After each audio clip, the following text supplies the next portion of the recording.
The tension in court is getting more intense as the cross-examination of one of Sean Combs' former assistants, who's going by the name Mia, carries on.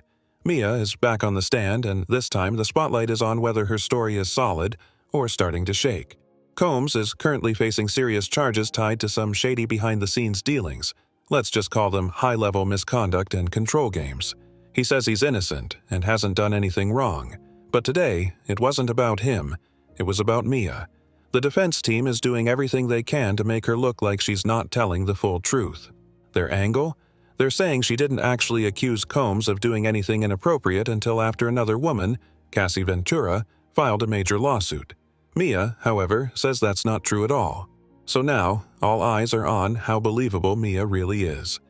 Legal expert, who's reporting from right outside the courthouse in New York, had some thoughts. He said the defense hasn't completely discredited Mia, but they're definitely trying to raise doubts. One of their biggest points? They brought up how even after everything she claims happened, Mia still sent friendly messages to Combs. And not just right after, the messages went on for years. Some were as recent as 3.5 years after she stopped working for him. That had people in the courtroom whispering like, wait, why would she do that if things were really as bad as she says? Now Mia had an answer. She said she felt like she had been mentally trapped, like her emotions were being played with. She described it as being in a place where one moment felt like a celebration and the next like punishment. According to her, she was constantly trying to keep Combs happy because she thought that was the only way to survive in that world. She even said she felt like she had to shut down her instincts, stop trusting herself, and just focus on not upsetting him.